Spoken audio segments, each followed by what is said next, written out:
Es ist kalt am Arsch! Ich hole mal einen Öffner. Das kann ich auch so schneiden. Zum Glück. Oh, zum Glück. Auch mit der Zähne, weil.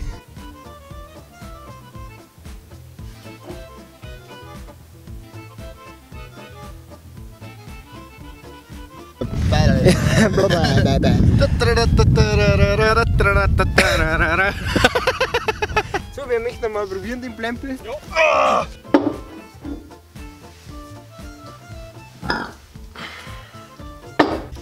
Ein Rest von diesem schönen Gefäß füllt. Ernsthaft? Also, Ernsthaft? man hört im Hintergrund jetzt meinen blöden Bruder und seinen Freund mit dem Anfass kommen. Ich entschuldige den Störton. Ein Rest von dem Mausgrau, von diesem Mass. Was machst du jetzt? Fuck! Blöd oder was? Jetzt ist fix, ich hab. Ja. Oh, bist du Perfekt, ist sauber. Oh! Test, Test, 1, 2, 1, 2, red irgendwas. Meinst du schon?